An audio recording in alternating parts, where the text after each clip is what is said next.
HBO boss raises more red flags about James Gunn's DCU plans. You mean there's more than one? Well, Casey Bloys may have just said the quiet part out loud about James Gunn's DCU on HBO. In his new interview with Variety, the HBO boss made it clear DC projects are being judged script by him, not because they are part of some larger master plan. That makes it sound like Bloys is the only one deciding what gets green-lit on the TV side, not Gunn, because he's probably on his way out, Anyway, that was deliberate because I do it based on the script, he said in response to questioning about the slow DC rollout on HBO compared to what Marvel did with DP. And of course, look how that worked out. Yeah, they were just dumping shows one after another, and they all, not all, there's a couple of them, but nobody watched them. It was okay, and some of them were pretty good. Very few and far between, but nevertheless. But they all took a dump. Anyway, more than anything else, forget about anybody, any plan, or anything like that. You have to do it based script by script. Is it a good script? Do we think it's interesting creatively? Do we think it makes sense as a show? So there you go. He's not interested in, this picks up where Superman left off and stuff like that. He can still do it, but the solid nature of the show on its own has to be there and paramount and forefront and all that. Anyway, that's bad news for Waller. I don't think that's a thing anymore. Asked about Viola Davis's series, Bloys did not sound confident at all, saying only that he wouldn't say it's on the runway. For a project announced back in Gunn's original January 2023 DCU slate, that sounds like a show that may not be happening anytime soon, if at all. I'm guessing it's not happening. Lanterns is moving forward, because it's done. But even there, the signs are mixed. Bloys said it is coming this summer, but the series has already been pushed to the end of summer and still does not have a specific release date. That's a little weird, Gunn also previously admitted HBO is handling the marketing and said he had no clue when footage would drop, which again suggests HBO is calling the shots on the television side. Well, that's where HBO is. Well, that and streaming, but, Anyway, then there's Peacemaker. Yeah, Peacemaker really, it sealed the deal for DCU TV shows. Anyway, Nielsen data showed the series only hit the streaming charts around its finale. God, really? And reporting on those numbers indicated roughly a 39% drop from the premiere to the finale. Well, that is a steep loss. And it adds to the argument that HBO may not see Gunn's DCU shows as untouchable. Oh, no. Oh, no. No, they don't see it that way. No. And, Peacemaker really nailed the coffin shut on that. There is no report directly confirming Bloys canceled anything, but the ratings drop. Makes that kind of outcome easier to believe. Yeah, because then it's like you get stuff that's renewed or whatever, and you're like, why? Fans also recently pointed out that the writer attached to the DCU Booster Gold series deleted all his posts related to the show. The writer did state he thinks the show is still happening, but that doesn't indicate confidence. Yeah, he says, I think so. Yeah. What comes next also says a lot. The Jimmy Olsen series is now one of the next live-action DCU projects in development, even though it was never part of Gunn's original DC rollout. Recent comments from co-showrunner Dan Perrault confirmed the show was still untitled and was only tossing around names as recently as last week, which makes the DCU TV side look even less locked in than originally sold. Right now, there is barely any live-action DCU television on the board. Waller looks stalled. I'm going to call it's done. Lanners is delayed and still vague. There is no word about the Themyscira series. I think that's done too. Come on.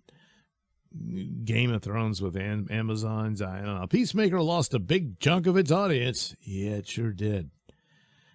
Right in the first episode. Yeah, boy, when you see that, you're like, oh, God. And the next project is a Jimmy Olsen spinoff tied to Gunn's Superman Corner.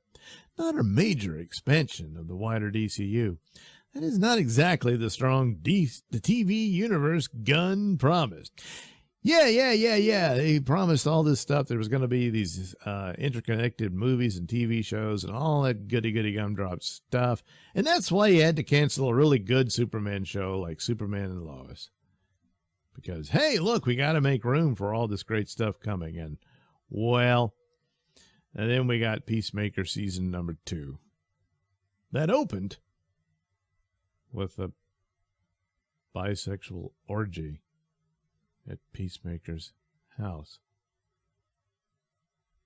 I mean, he's got a pet eagle in that house. I mean, what the hell?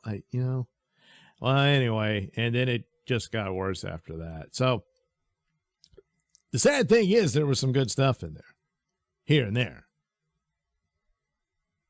But just stick with the first season. It's pretty good. And then call it a day.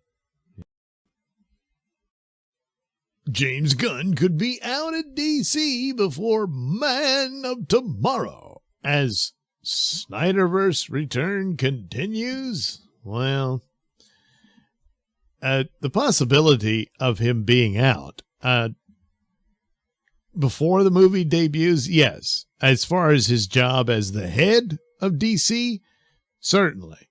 That could be the deal. Yeah, but we'll get to it. McCloy says he's hearing more behind-the-scenes chatter from WonderCon, and it lines up with what has already been circulating about James Gunn and the future of DC.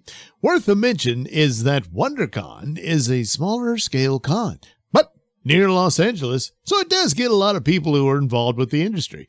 According to various insiders that McCloy spoke with at WonderCon, Gunn is still expected to be out at DC.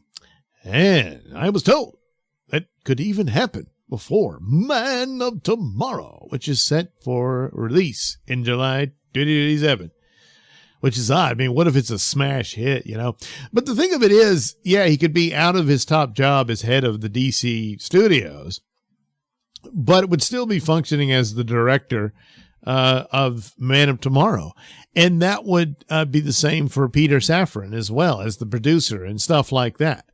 It's just, you're not head of the studio anymore. Anyway, this tracks with what John Campea, I don't really care about, but he's going with the same thing, but his was all about politics and whatnot. And that may be very well the case, but had Superman performed how it needed to, plus Peacemaker and, Creature Commandos and all that, none of them did.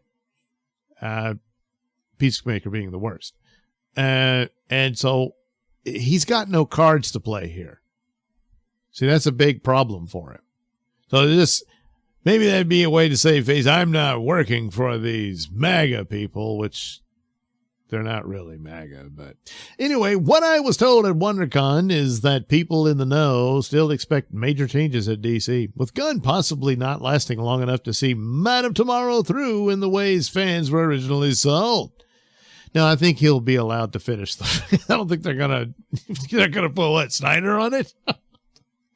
Oh no, he's not gonna make that mistake again. He'll finish the movie, and he'll just be James Gunn, director of Man of Tomorrow. The film will still be released, but by that time, Gunn will have made a graceful exit. Yeah, that's possible. None of this has been confirmed by DC Studios or Warner Bros. Discovery, so take it as insider chatter for now. Plus, probably guessing, But it fits the narrative that has been building for a while, especially as uncertainty keeps surrounding the future of the DCU slate at future owner Paramount. Big indication that Gunn's divisive DCU is in trouble is the cancellation of Starfleet Academy, which everybody here agrees is a terrible show. Well, yeah, but I wouldn't say Gunn's projects are on par with the atrocious nature of Starfleet Academy. Still, Peacemaker Season 2 was pretty bad, but Peacemaker Season 1 was pretty good. What are you going to do? Anyway, I was told something else interesting regarding Zack Snyder.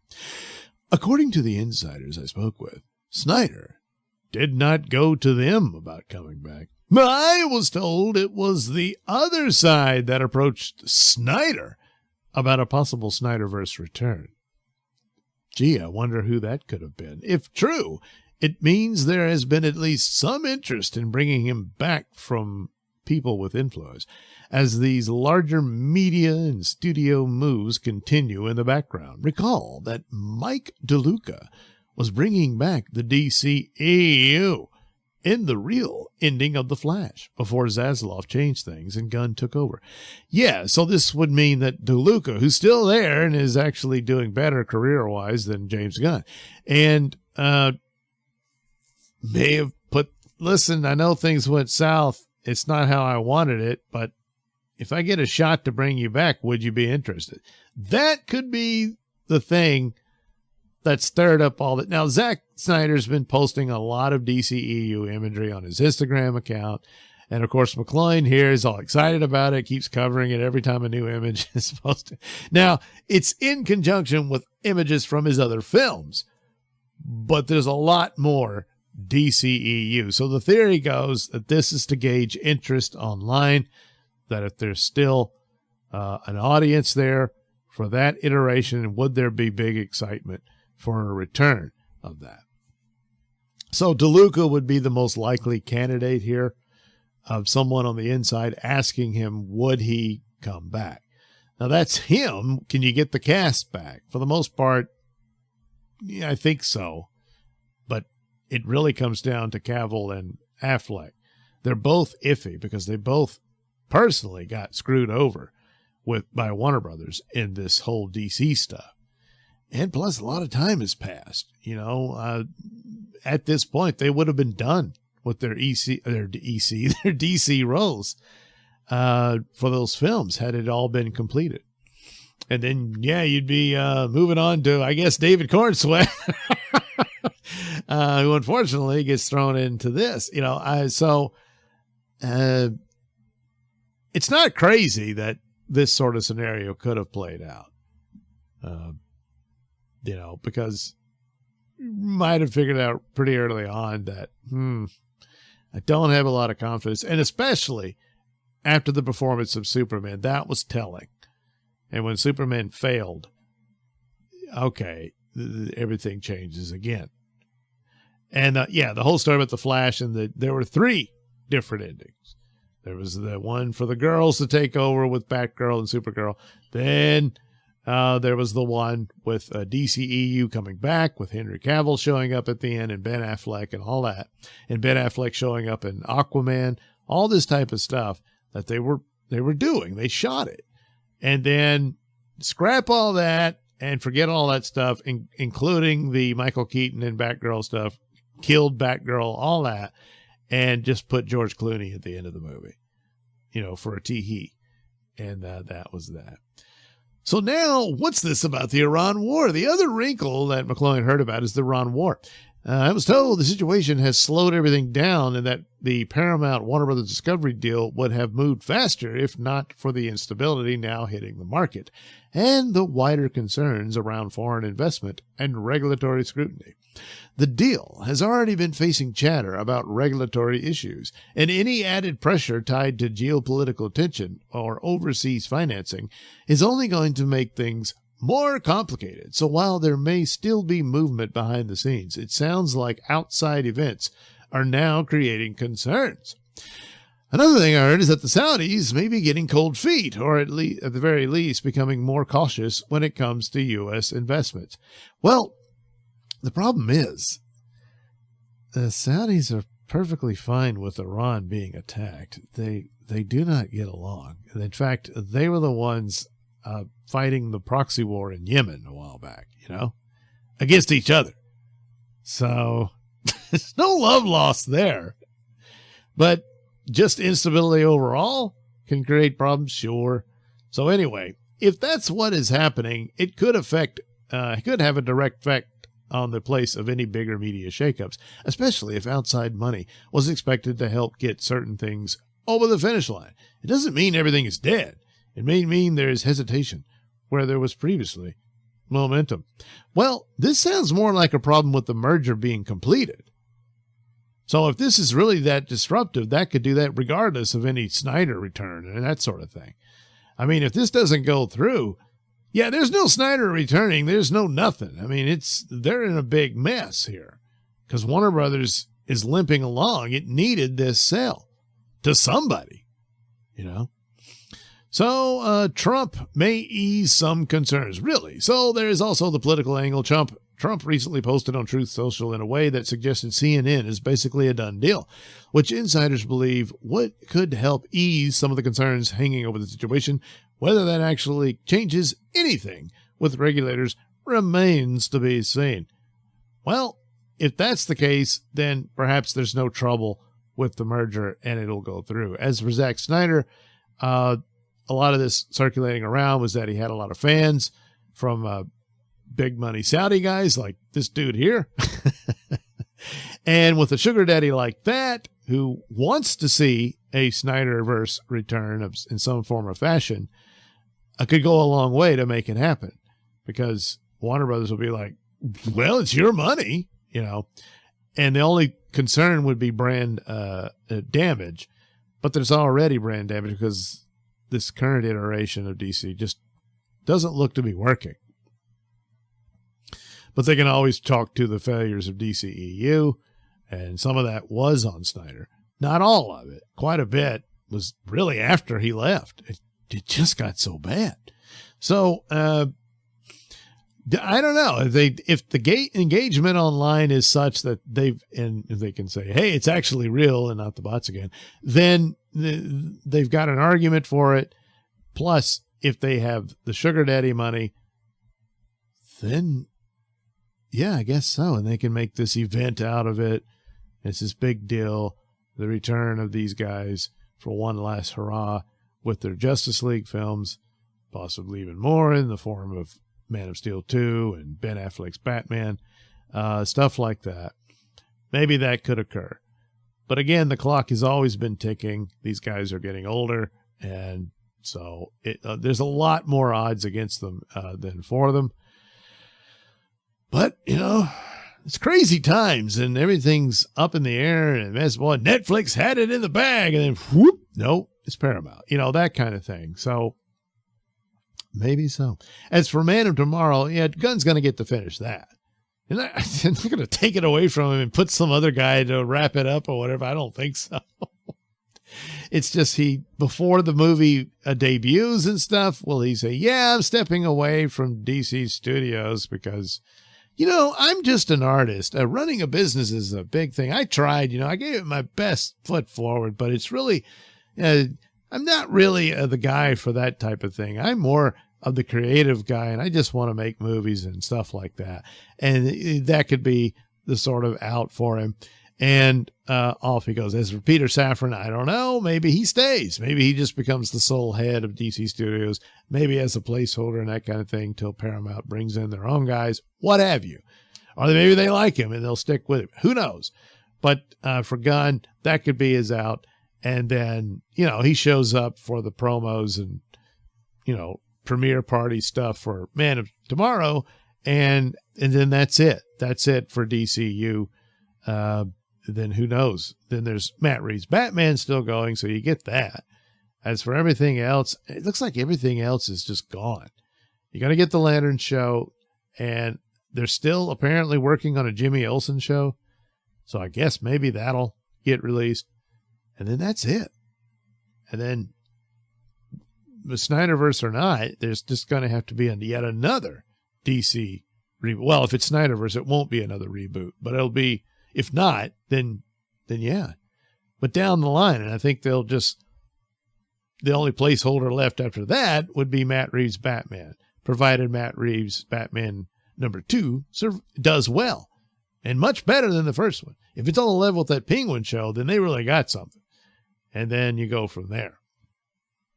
But the curious thing here is, what if Man of Tomorrow is really good? It would have to be, because they've only given it a 2-week window because they're going to release Minecraft 2. And that's, that's probably more than likely going to blow it away. So, yeah, the writing has been on the wall for quite a while because, Superman didn't before. It just didn't. It was too cluttered, hung down by unnecessary stuff. I think it could have worked. I think you needed a different director. But David Corenswet could have made a good Superman. It's unfortunate, it's unfair, but this just keeps happening with Superman actors. They're just not served well by the product that they're performing in. So, other than Tyler Hoechlin, he got a chance to play Superman very well in that TV show. So I guess, give it to him, I guess, on that one. But Brandon Routh and Henry Cavill and then David Corenswet, they get the rug pulled out from under them, Sad. But anyway, there you go. Will this play out in some form or fashion? Sure. Snyderverse return? Well, yeah, that's another story. We'll have to see how that goes.